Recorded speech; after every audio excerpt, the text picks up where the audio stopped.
Peace, everyone, and welcome to the Memoirs of the Karmic Dynasty. I am your hostess, Joy Allen, and I have joining me today Ramzu Yunus, and we are going to be speaking about power to our people. And I'm going to ask that Ramzu introduces himself. Tell the people who you are and where they can find you. Okay, thanks for having me on this show, Sister Joy. The worst thing is telling people about myself. I find that very difficult. I can tell them about the history of the pyramids and all kinds of other things, but telling people about myself is quite difficult. I always say I'm just a nobody trying to tell everybody. But I'm here based in Detroit, Michigan. Of course, my Facebook page is Ramzu Yunus, Ramzu, last name Yunus. What can I say about myself? I'm just a normal person. Rough life inside of Black America. Impoverished as a youth, growing up in poverty, ended up doing things that some impoverished youth do, which was sell drugs, and ended up getting into violent things with guns associated with the drug dealing lifestyle. So I ended up in prison for selling drugs, and I ended up shooting someone. And in that prison, or during that prison bid, is when I became conscious and understood ourselves and our history. And also I developed my course in life, so to speak, which was to make sure I can play my part in liberating my people, getting us free, getting us some justice. Of course, at the time I was young, so I didn't know how to go about that. But upon my release from prison at the age of 21, I immediately started seeking out such different things, and ended up going to Africa after being, what can I say, disheartened about the struggle here in America. I didn't see things even moving. So I just left and went to Africa, went to Zimbabwe, where I moved for approximately 9 years. And from Zimbabwe, moved all around, not just Africa, but all around the world. I began working with the government of Zimbabwe, including the president himself. And that took me to other nations to meet other leaders as well. And while along this path, of course, I was developing my, what can I say, political or philosophy or et cetera along the way on how these people actually studying how these people actually got liberated. Other people's actually liberated themselves and fought for freedom. And eventually, I ended up coming back to America, said, look, I'm going back home on a mission, because after 2013, I said I was not even going to come and visit. I don't care if someone in my family died. I wasn't coming back to this country. But, as some scriptures say, the Quranic scripture says, man plans and God is the best of planners. So my plan didn't pan out. So I ended up back here in America saying, look, I can't be on a mission 10,000 miles away from my people. Let me come here and try what I can, what I've learned, implement what I've learned in those other countries, namely, especially Zimbabwe. So here I am, just back in America, in Detroit, come to launch the Black independence movement for Black people to stand up and say, look, we can govern, which we have a right to do. We can govern ourselves where we live. We don't have to run off anywhere, and we don't have to try to keep pleading for mercy and for justice here when we are the majority where we live. And since we are the majority where we live, we can just stand up and govern ourselves where we live and take independent control over that. So these rights and these reasons for struggle that everybody engaged in around the world, including the country I was in, namely Zimbabwe, I come to launch the same thing. So let's launch an independent movement in America. So that's why I'm here, and that's what we've been up to, and that's why I'm on this show with you today. In a nutshell, that's guess who I am. I don't know if it was too long, but It's never too long. It's who you are. It's what it is. And I appreciate you being here. And I want to now acknowledge some of those who have joined us. We have Ramutef Queb from Facebook. He says, peace and love to all. Peace to you, Ramutef. Masiba. We have Kai Creatis from her YouTube channel. She speaks peace. Peace to you, Kai. And I appreciate everyone else who was here as well. Now, I had a few questions for you. You spoke about Detroit and some other things, and regaining control. And could you speak about Yes, ma'am. converting consent into control? And I seen on one of your pages where it speaks about the government derives its powers from the consent of the government, and to get rid of their power, will need to withdraw consent. Could you speak about that? Yes, ma'am. Hold on for a second. I got my phone in. Oh, hold on. Let me do something about this. Okay.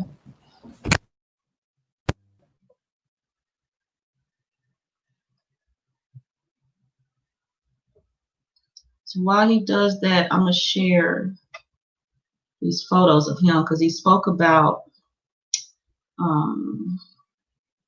work with different presidents. Are you ready now? You have to unmute your mic or your mic is disconnected.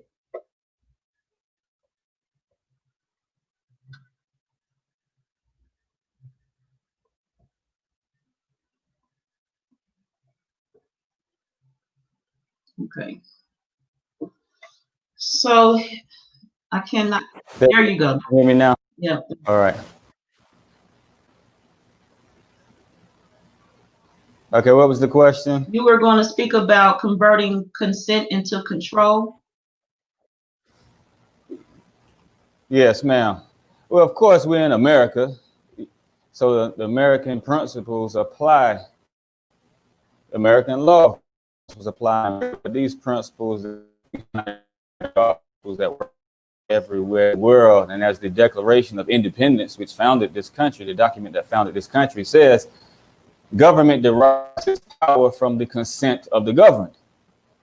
But whenever those who are governed no longer want to consent because they feel the government is not doing them justice, they have the right to withdraw that consent and gain control themselves.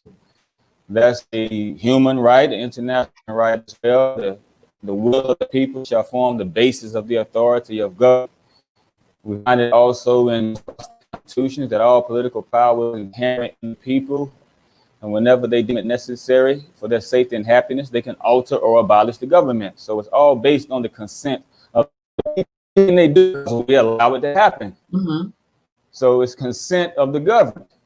Whenever the government said, look, I'm not happy. We're being brutalized by police. We're being wrongfully convicted. We have not been given the reparations. That is a human right to reparations. It has not been answered. So our life is a steady violation. So whenever we are violated in such manners, the people have a right to say enough is enough.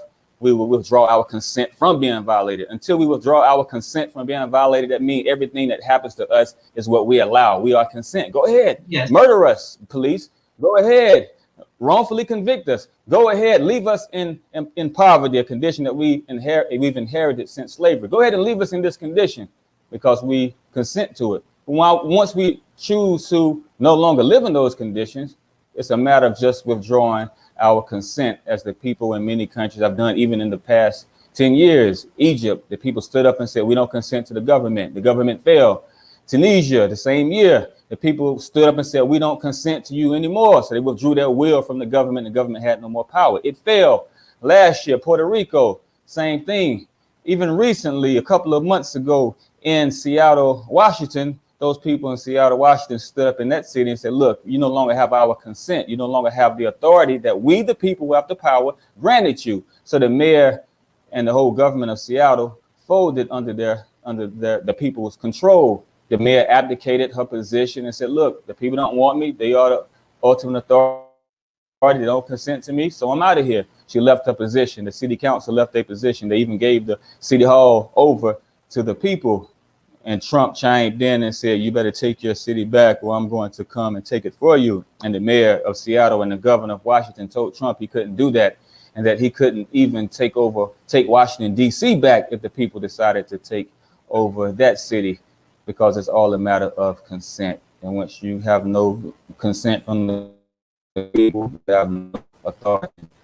So that's how we say control by consent. We can take control of where we live. I don't care if it's 6 blocks like they did at first in Seattle. If you get enough people on the 6 blocks, the majority to say, look, we withdraw our consent. We're going to form our own political body and government right here. We're going to control the assets here. We're going to regulate and be the police thereof. We actually can do that.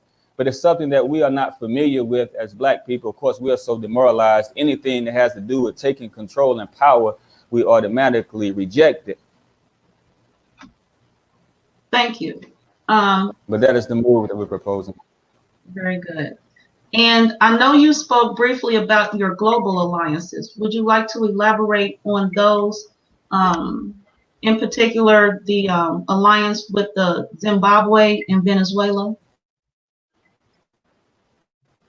Yes, as I said earlier, part of my sojourn when I first left America got disheartened with the mission here or the struggle here. I decided, hey, I'm going to Zimbabwe. So I went to Zimbabwe, started doing various businesses. The number one business I did there was fuel import. They had a crisis, so they were suffering as far as petroleum, gasoline, diesel, which we all know transportation moves a nation.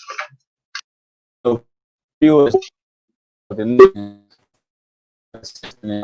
and investing in but importing it, distributing it myself, also leasing a number of gas stations around, supplying transport to Zimbabwe.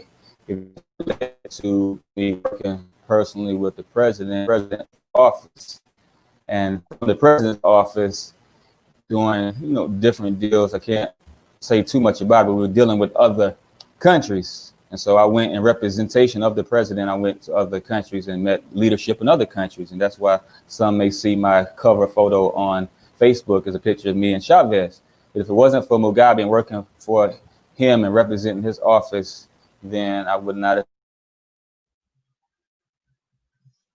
Through that particular mission we were on in Zimbabwe, I was able to meet those leaders and develop a relationship with those governments in various countries. But Venezuela is one of them, and one that I'm very close to. I go there all the time. I was just there this year. So, and all of them are in support of the moves we were making. The moves, of course, I was making in Africa. They had already formed their own, associations and working groups together with Africa. And then, of course, now I was coming back from America, and they are in support of the mission. This a foreign affairs official from Venezuela actually spoke about on international television and advocated for the move of Black independence. So there's support out on amongst Black people because they've been waiting for us to do it. All oppressed people have invoked their right of self-determination and stood up and saying, look, we're going to govern ourselves. We can't rely on a merciless, inherent racist anybody that get in general waiting for us to make such. We applaud the move that is now being made for Black independence, and they are supporting it in various ways, and it's definitely going and supporting this international media. Thank you. Now I hear you keep mentioning and referencing the people as Black, and we know, some of us, that word means death. Could you talk to us about why you use that term instead of any other term? I mean, personally, I like the term Black. Black is what people are familiar with. I'm speaking their language as well. And the countries that I've been to, they use the same term to get their freedom. I lived with the First Minister of Justice for Zimbabwe, who was in charge of their legal affairs as they were getting their independence. Mm-hmm. And he ended up being he's also a judge, a professor of law, and et cetera. And I have the documents. And the documents, all of the documents said Black. And in other countries I've been to, the documents said Black. Because when you're dealing with human rights, people, whatever they are, if they're human beings, I don't care if they call themselves something dead, which to some people, Black doesn't mean dead. You can use whatever term, but you are a human and you have human rights that ought to be respected, and you can actually are justified in fighting for those human rights by any means to get those rights respected. So the term, it's negative to some people. Some people that use the word nigger in a positive way for them. I don't use that word, but if they want to use it to them, that doesn't mean it's the power behind everything. So that's what they say, or such things in America's code. This movement is about come from code, Your audio. even those international covenants, human rights laws don't respect that. Thank you. And you spoke about the human rights, and I have here a screen to share. I clipped part of the website that you have, the iunite.app, and here in that it spoke about human rights, the policy officers and what they do. There are 5 points. One is uniting enough people in certain areas to take independent political control according to international law. Replacing brutal police forces with peace officers, as in the human rights policy officers themselves. Educating the public about their human rights. Implementing programs intended to result in the end of human rights violations. And recruiting and training more officers. Could you speak more about the roles of the human rights policy officers on the iUnite? Yes, human rights. Yes, ma'am. You know, that's the uniform I have on, and the logo here is the human rights policy officers uniform. It was something suggested to me by an ambassador while at the United Nations. I was talking to them about our move for independence here. And of course, they are in support of it because that's how they got to the United Nations, by struggling for independence and the right of self-determination. So they suggested that we create a force.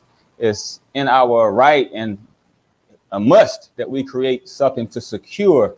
As even the founding fathers in America said, there must be a new guard for the freedoms that we are to attain. So it was suggested that we create something ourselves to secure our human rights, to make sure we can move into our human rights without any threat to us enjoying our human rights. So we formed the human rights policy officers to be that security as we move into independent political control. But our role also is to go and inform the people about their rights. People don't even know they have human rights. People don't even know that all political power is inherent in the people. They don't know that we can alter or abolish government whenever we deem it necessary for our safety and happiness. We don't know that. We think that they're just in power. Government just exists. They don't know that we institute government and we can end government at any time. So we want to give people those rights. They don't know that the existence of Black people in America, whatever you want to call us, the very existence of us is a human rights violation on the part of the American government. They don't know that we are due a remedy. Reparations is a law. Remedy is a law that they've been violating because they haven't given us remedy. They don't even know that actually we can start seizing our remedy if we were properly organized. People don't know that. They don't know that we have a right of decent housing. They don't know we have a right to various things. So we just stand and remain, not stand, we lie down as they trample upon our rights. So we exist to educate people about their human rights and then implement programs like the independence movements to help people organize themselves into taking over where they live, even if it's block by block. So we exist for that purpose.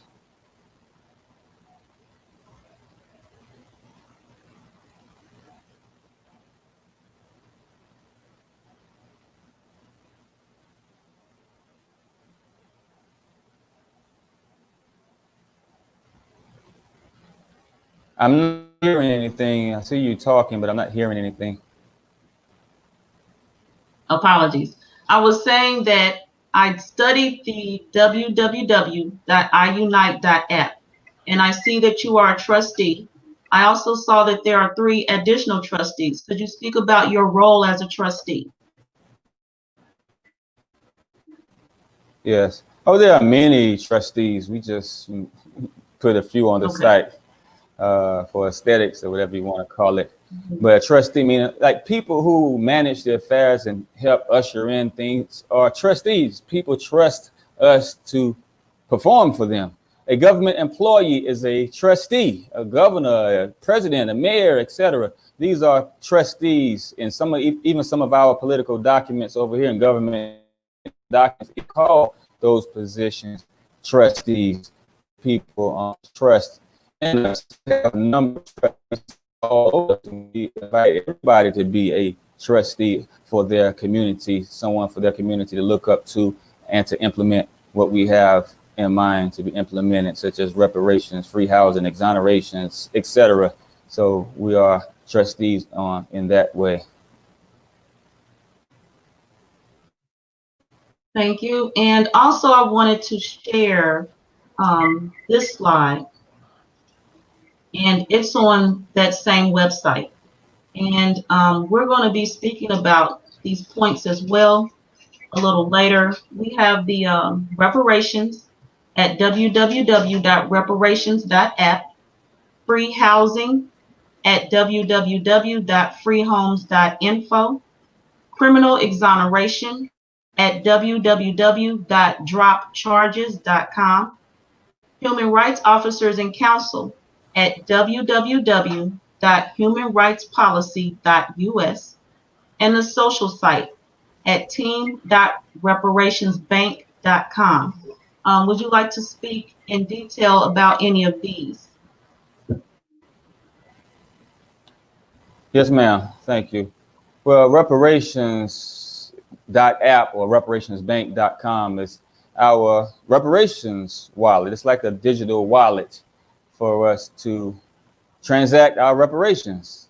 Just like you send Cash App, you buy things with PayPal, etc. It's the same thing as like PayPal or Cash App for us to administer, ultimately to administer our own currency or digital currency through that app. So we encourage everybody, and we've been inviting and advertising for everybody to sign up and create an account on reparationsbank.com or reparations.app. Then we had the free housing program, which you can find at www.freehomes.info. See, our movement is broken into programs to introduce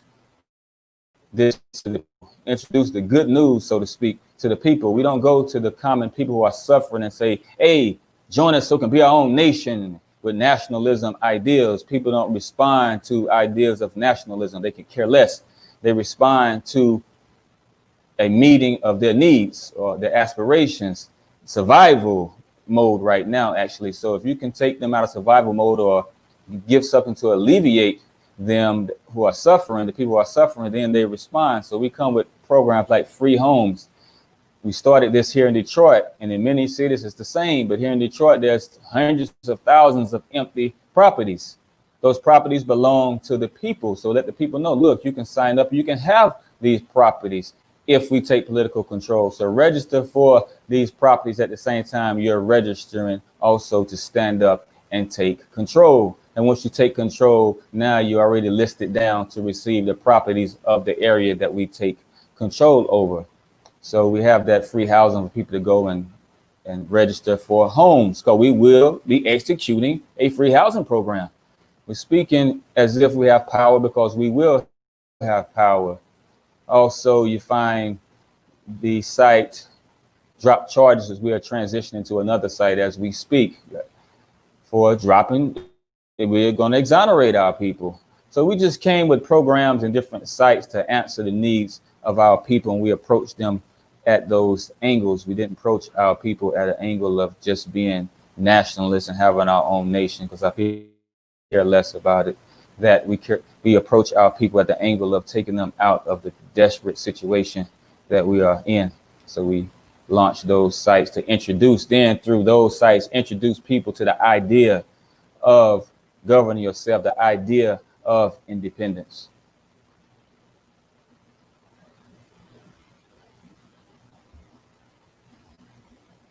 I think your mic is muted again. It is, thank you.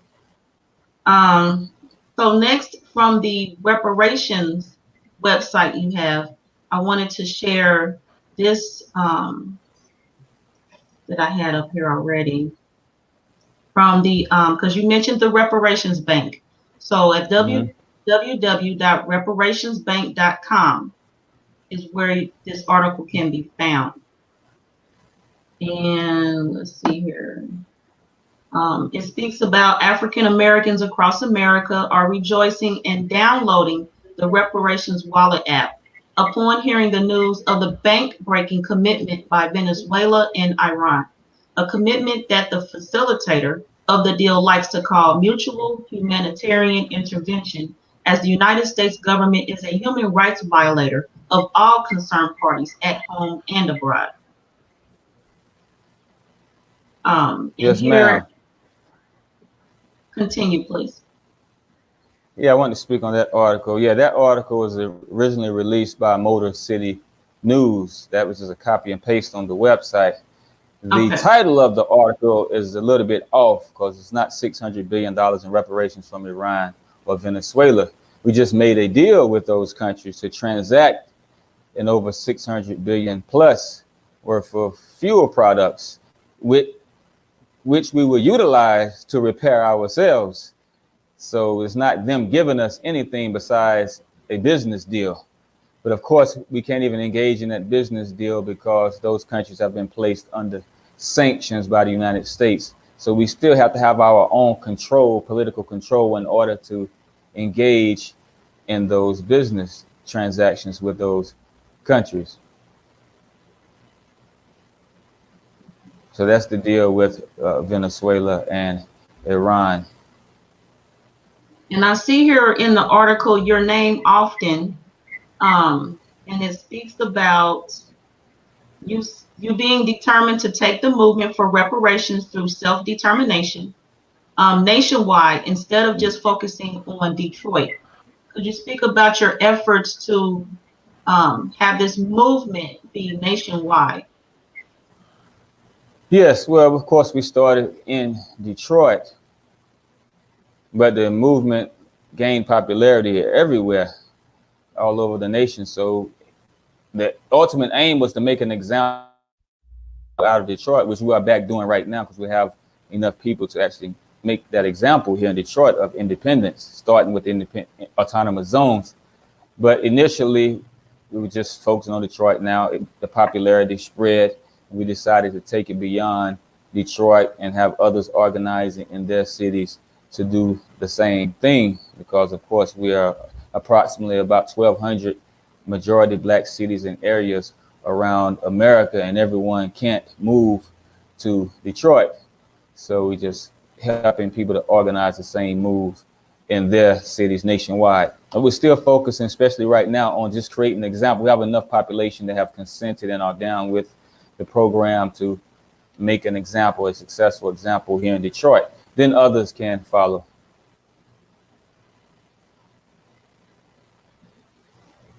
Okay, and in this article near the end, it speaks about the deal is put under the custodianship of the people, a trust set up for the Afro descendant and indigenous population. And the money will be split with the beneficiaries who are being sent share certificates after registering with Reparations Bank or downloading the Reparations app and signing in. Could you speak more about this share certificate? Yes, everyone who signs up and opens an account at Reparations Bank or joins the people in general, we give them a share certificate because we are one huge trust. You know, the earth is a testament to the original inhabitants, but of course we have abused that trust. But since we're going to be governing ourselves and the people are giving even the initial, like the head trustees, some authority, we want to show them that, look, this is just authority to manage it. Everything belongs to you. There'll be no cutting any deals or anything on behalf of ourselves as individuals, not even an extra 0.5%. Everything equally belongs to the people, which by principle, in every city that we live in, the residents of that city actually have a share certificate because it belongs to them. But we wanted to make that apparent and give the people share certificates. Say, look, whatever we do is as one. Whatever deal we make, whether it's with Venezuela, Iran, Zimbabwe, whoever, we do it as one, and we share equally in the benefit, because everything equally belongs to us. The earth itself equally belongs to the original inhabitants. So we give out share certificates to part of something together.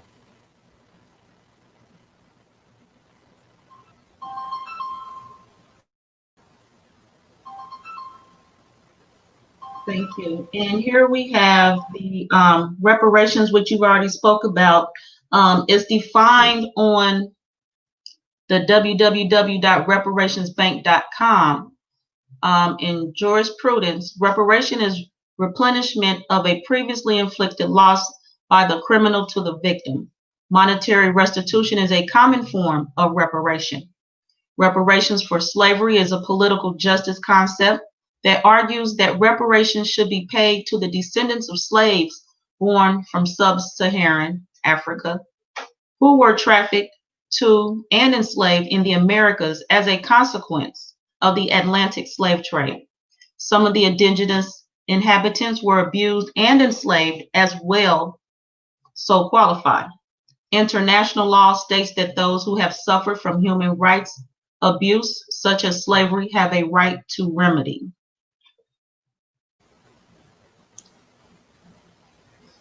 Yes, ma'am. Do you want to respond to that? I didn't hear your. Yes, if you would, please. About the topic of reparations. Well, reparations, of course, what we're saying here, reparations is beyond money. It's not monetary compensation. We equate it with monetary compensation. It's synonymous right now with monetary compensation, because every time we say reparations, people think they see dollar signs. But reparation comes from the international human right, a right to a remedy for violations of your human rights. It comes from the word repair. It means to fix something that has been broken. And Black people, we haven't been broken monetarily. We've been broken away from power, away from control. Whether we were indigenous and enslaved, we were taken away from controlling something, having some power over our own livelihood, our own territory, our own environment. So in order to repair us, we have to be given that control back, whether we're indigenous or come from Africa, wherever. We were still controlling where we lived, even in Africa. Wherever we were at, we were taken away from that control. So you can't repair me or repair us in general with any money. You must repair us by giving us that control back that we once had. And of course, with that political control comes the ability to create your own money.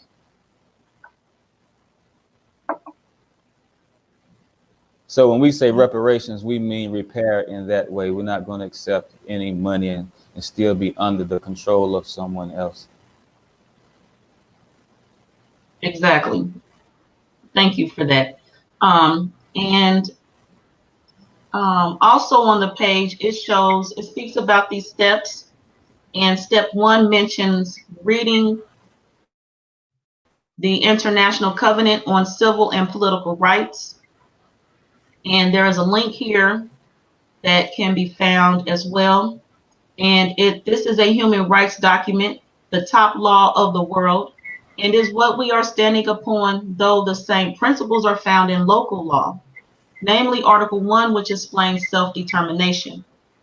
And Article 1 reads, all peoples have the right of self-determination.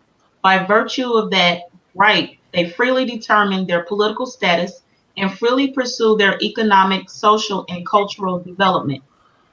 Step 2, now that you understand what this is, your main concern should be getting others to sign up and be there on July 4th, 2020.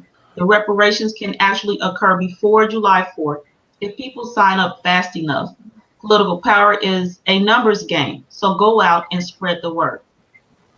Could you speak about this as well? And if you would, the date that is there has already passed. Can you share with us what we can do, because it is after the July 4th date? Yes, ma'am. Yes, ma'am. We're going to need to, I'm glad you alerted that should be changed. We were utilizing or attempting to utilize the power of assembly.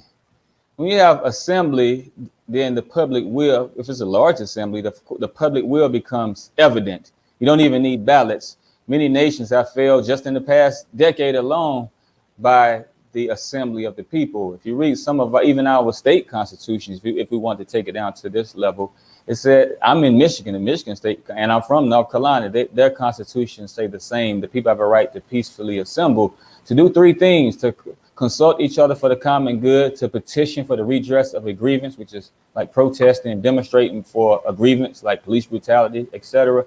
Also to gather and instruct their officials or representatives.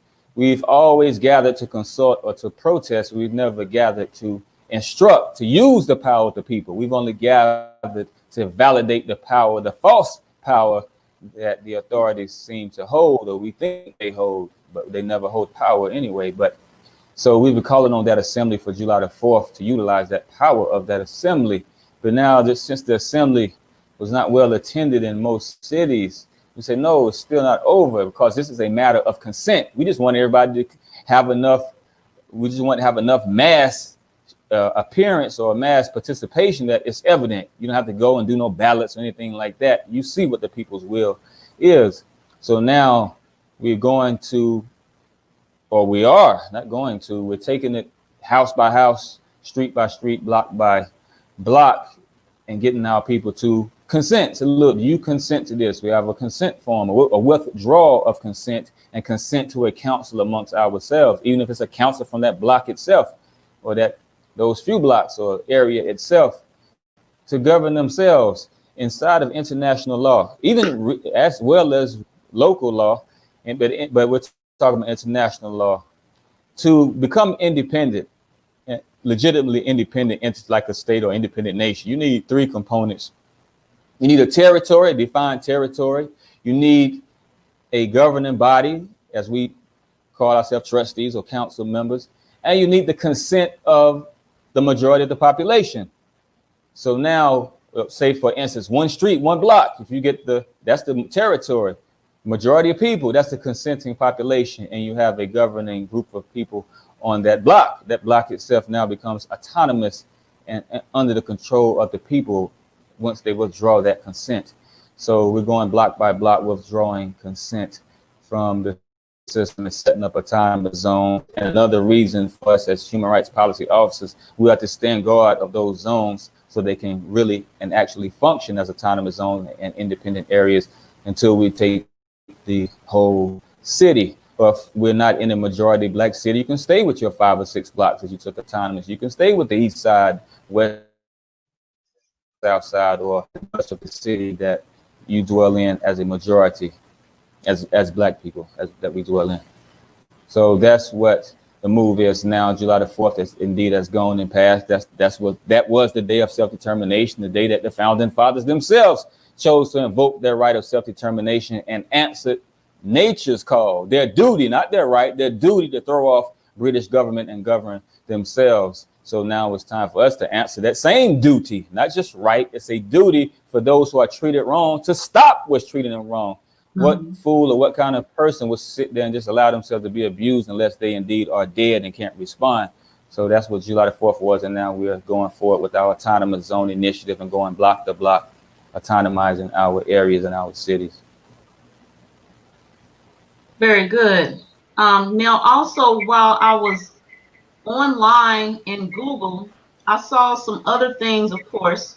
Whenever there's a movement, they're going to attempt to disassemble the movement. So the word scam kept popping up everywhere. And I've seen as far back as 2017 of your activity and your initiative in Detroit. And their newspapers are full of scam concerns for the people and the police involvement and other type things. Could you speak about the police department there and them arresting people and promoting this as a scam? Yes, ma'am. Well, the government, they're doing what they're supposed to do. That's what they're supposed to call it a scam, call it names. That's what they do with every movement in order to discourage the people. They must use trigger words. Nobody wants to be involved in a scam, so you're going to run. Instead of stand up, you're going to say, oh, it's a scam, and not run. You're not even going to question the fact that we've never asked you for anything, so what is the scam about? You know, so they use those trigger words, which they alerted us beforehand that they would use the media against us. The feds, not the local government, the federal authorities are orchestrating this whole media attack, etc., on us. So they orchestrated and started calling it names, but not one. We couldn't get charged with a scam or with fraud because we didn't ask for anything. We're just telling people to stand up and take political control. Once you have political, and even if you see some of these articles, you look closely, they even flash the first thing is vote and take independent political control. Then you give yourselves what you want. So the people get what they want. It's not a scam, because political control is not a scam. When we have political control, we can indeed give the people whatever they desire, because that's the will of the people. So the will of the people in Detroit, and definitely part of that will is they need housing. They're 80% functionally, 40,000 literally homeless in Detroit. So in order to answer that, we said, look, stand up and take over and you will get the house. We didn't say come get a house. We didn't say give us $1 for application or 50 cents or a penny. So it could not possibly be a scam. But they did what they supposed to do, and we expected them to come out because they told us that they were that we couldn't beat the media. The federal authorities themselves, when they detained me, when this movement started gaining ground, they said, yeah, you can take over cities. You actually can do that. Do you know how many people you need? And I answered them, yes, and I can get those people. Then they asked me, could I beat the media? So I knew right then what was coming, and it did come. But we're still, the conversation still goes, the people are still rising and they lose. And now those same media channels that were used to spread false information and defamation, which is also unlawful, they will be immediately taken out of existence in our territory as we speak right now here in Detroit. And also in this article, I used this article to share that you are not definitely alone in this movement. The chairman of the new Black Panther Party is involved. The chancellor of the Afro-Descendant Institute of Human Rights is involved. And also the Esquire National President of Black Lawyers for Justice. Do you have yourself any position or responsibility or role within the new Black Panther Party?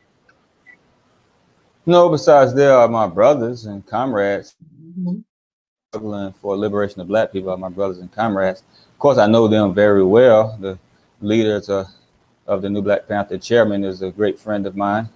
They've always been a friend of mine since the days of Dr. Khalid Muhammad was leading the Panther Party. I was in the Nation of Islam at that time under Silas Muhammad when I met Dr. Khalid Muhammad in Atlanta, Georgia, and I became friends with him as well, and the whole Panther Party and any other organization. So any organization pushing for liberation of Black people, I am friends with. But those particular organizations, of course, I have close relationships with them. We've worked together, we've traveled together, we've lived together. So they are indeed my comrades. And we have a question from the audience. They are asking, what is a way to stand while in a Commonwealth state? Commonwealth, none of these statuses that they give themselves stand in international law. When you have a right to self-determination, you have a right to self-determination. I don't care if you're in a Commonwealth state, whatever state.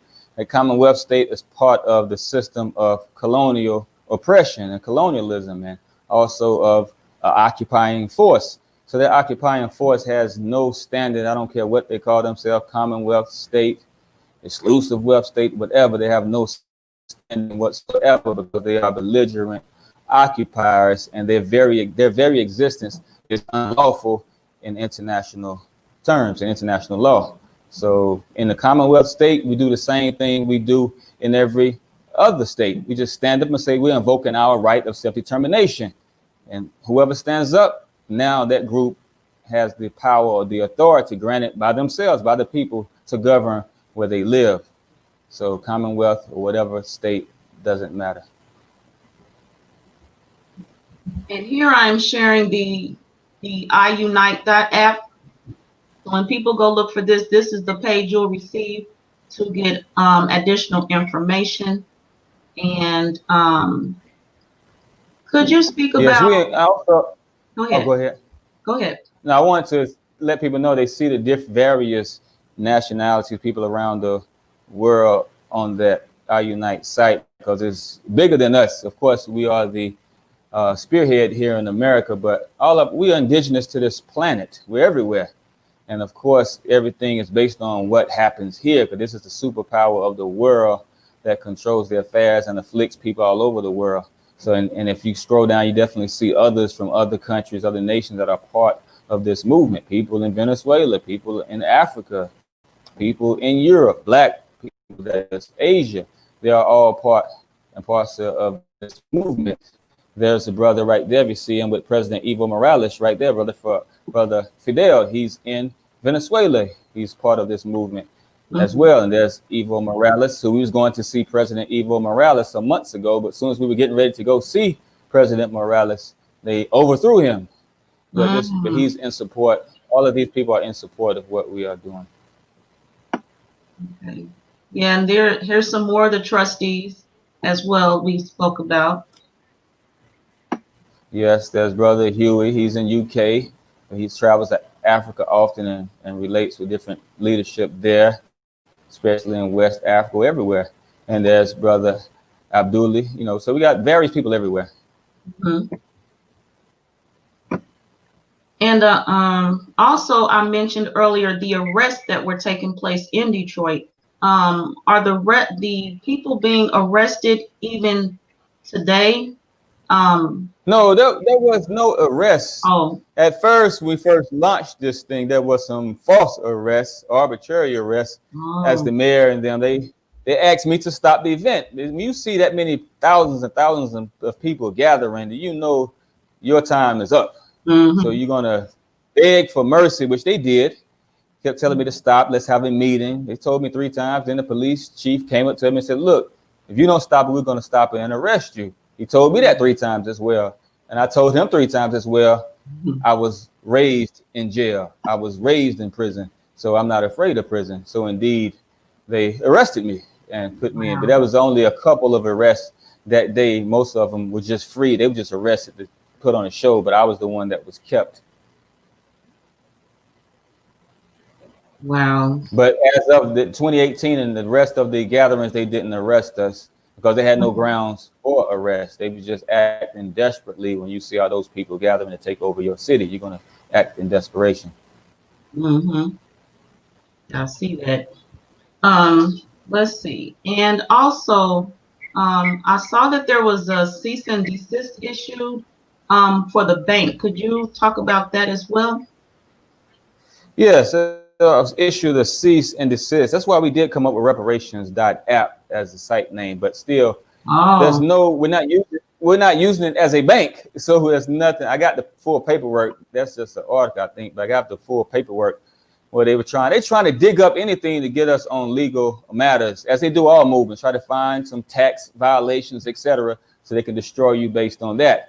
Just like they do even some of the mafia, they can't get them, so they try to find tax violations, etc. So they tried to find me misuse of the word bank, but we're not using that as a bank in the traditional sense. So we're not misleading people, so it's not a fraud. We're not even taking money.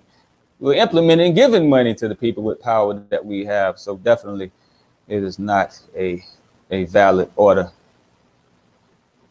Very good. Now, could you, do you have views on the NFAC? Any views? Not really. I mean, I like seeing people gathered, especially with weapons. That's a good thing to gather and have weapons. I'm waiting to see what kind of action occurs actually. But as far as that, those are my brothers. I have spoken personally with the leader, had a great conversation.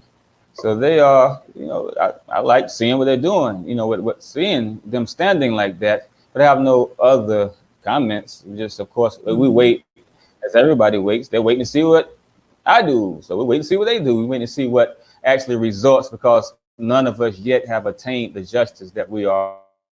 So we just wait and support each other. Exactly. Okay. Now, before we leave, we're going to wrap it up soon. Is there anything that was not covered today that you want the audience to know before we leave? Anything that was not covered, I think you did a tremendous job, sister. You Thank you. researched well at the short notice. Now, the sister probably had a couple of hours, a few hours to do everything. She's just honoring a request by someone, so we appreciate Sister Joy for honoring that request. But overall, I think we covered everything. But we just want the people to know that the power is in their hands.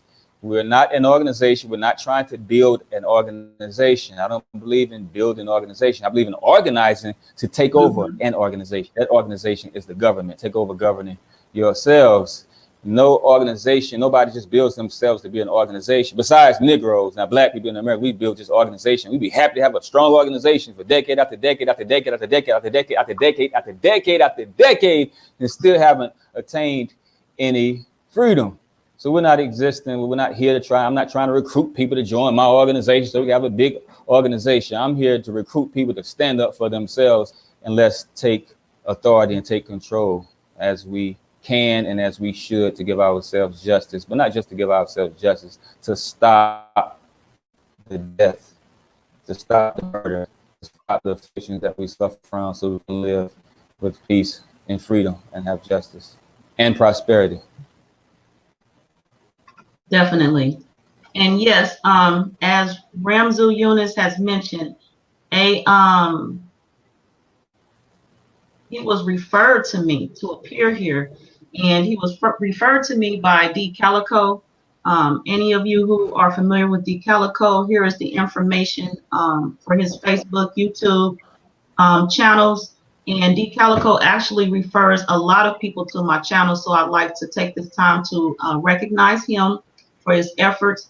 I want to thank Ramzu for being here today, and definitely with working with the short notice that was provided, I do see enough here just through the internet. And I've looked on your Facebook page. I've seen you working with children, and you have the morning startup. Could you speak about that before we leave? Because I took notice of that. Okay. I thought that was powerful. Yes, ma'am. No, that's just a training session, but we got children as well, but it's for our policy officers. But we'll welcome everybody to join training session every morning at 7 a.m. We have to get ourselves in shape. We're here to not just try to revolutionize the people and so forth, but we really care about our people, and we are in terrible shape. And if we were in great shape, actually, and we were healthy, it actually would be easier to convince people as well. So I guess it can serve our interests as far as spreading the word and getting people to accept the word or the mission that we're spreading. But we are in terrible health. People are dying. We all have loved ones that are dying, and all these things are self-inflicted. So we just implementing a program of training, which we was already training before. So it was recommended, hey, let's get online, offer the training, even get the young soldiers training with us, because it starts at an early age. I began at about 11 years old, lifting weights, following behind my uncle. So I've been into this thing a long time. So we encourage the youth, and we have the youth on board exercising with us, but everybody's training, human rights policy officers, PT training, for us to get ourselves in shape early in the morning. Just a startup workout to get the blood flowing, get the day started right, and also advance our conditioning. 7 a.m. So you can, on my page every morning, Monday through Friday, Ramzu Yunus, you can catch us, our workout. It's also on Zoom, but on Facebook Live, just tune in and work out with us. It's only about a 30-minute workout. We increase a little bit here and there as we progress, but we try to keep it at a certain level because we know a lot of people are beginners. But everybody listening, you're welcome to join us. Let's get ourselves. We say it's a war going on. We're not talking about the war that I'm dressed for. I'm talking about the war with ourselves, our undisciplined self and our true self. So let's go engage in that war first and get ourselves in proper condition. And what time zone is that you have? Oh, yeah. Thanks for saying that. I always just mention something as if everybody follows the same. It's Eastern Standard Time, 7 a.m. Eastern Standard Time. Some people have even, have suggested we do another one. I don't know how many times they want me to work out a day, but I'm willing to sacrifice for our people. I do 5 workouts a day if I have to. So we may even engage in another one a few hours later for those who are on the West Coast. Okay. And one last question from the audience. Would you consider being under our own time, our own calendar? And I think that'll be That's, hey, great idea. I mean, we actually have the right to do that. I remember when I first went to Venezuela, I think maybe it was Hugo Chavez, the president's idea. He put them on a different time, 30 minutes difference. And I never seen that. I've been around the world, never seen anybody do a 30-minute difference. I think they have changed it back since his death. But yeah, that's the first time I ever heard, even thought about, hey, changing time. But yes, that's something to consider.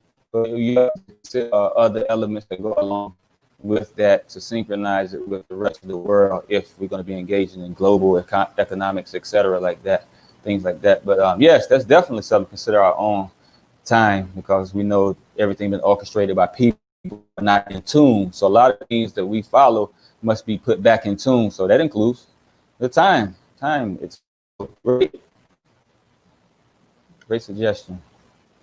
Yeah, and that's I would be safe to say that is Masiba Ramutef Kwev speaking, because there is actually a calendar that we use, and it's on my page, and I'll share it in the links. Anyone who is interested. Oh, really? In the calendar, yeah. We actually had the New Year's celebration on July 25th in Boston. So I was at that celebration. That information's on my page as well, on Facebook. And anyone who's not familiar with me, your host is Joy Allen. You can find me and that information on my Facebook page at Joy Allen. You can also follow me on Twitter and Instagram at MKDTNT. And there's plenty of information about that calendar and where you can purchase it. I also have videos. And Ramutef Web, Siba, and also Siba Patah Secret Sar is on there, and we speak about that calendar in detail. And if there are any questions that come up concerning that calendar and time, you can definitely inbox me, and I'll be sure to get an answer to you. So one other thing. Because I saw a lot of comments, a lot of like you talking about the word black, and I saw a comment flashing up talking about give the word back. But once we free the land, and we're not going to force what we want to call ourselves upon people. People are free to call themselves whatever, but we first must gain some political control. Then under that political control of the people, then the people can call themselves various things. That's our idea in this movement. We won't push any name or anybody. You can call yourself whatever you want to. So you can throw away the word black. Some that like the word, they may want to use it. Some may like other words, red or whatever. They can call themselves that. So this movement is about having freedom to determine self-determination. So we all can determine what we want to be called. But one thing we definitely want to be called is free. Yes, and some of the comments you speak about, they're not posted here. They're posted in the watch parties. A lot of them. Comment from Elwood Evans in Facebook says black means you have no rights. Black has no standing in law. Without a nationality, you have no rights.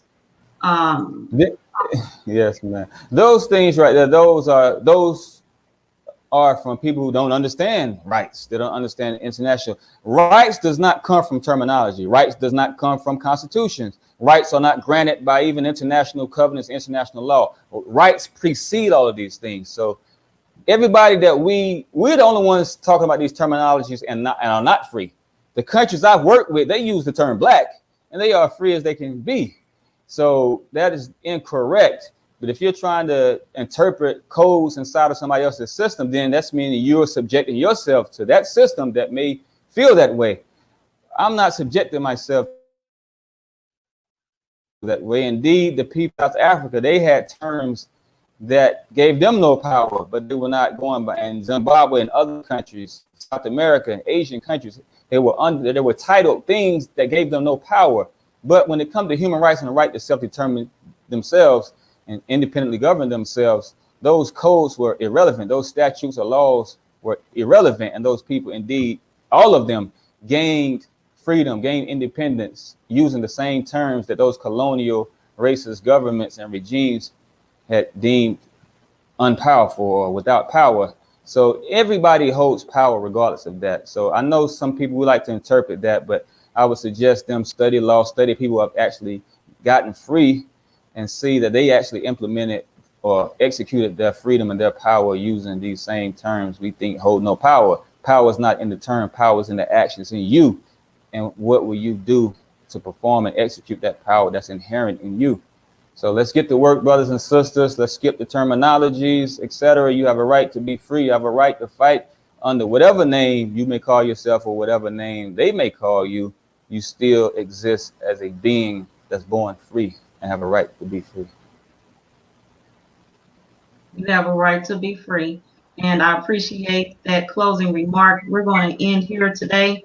Again, I would like to thank you, Ramzu, for appearing here on the Memoirs, excuse me, of a Karmic Dynasty, and sharing your time with us. And definitely the effort and energy you're putting forward is beneficial and it's appreciated. And thank you. Appreciate you, sister. Keep up the great work. Peace. Gratitude. Peace to everyone. See you next time.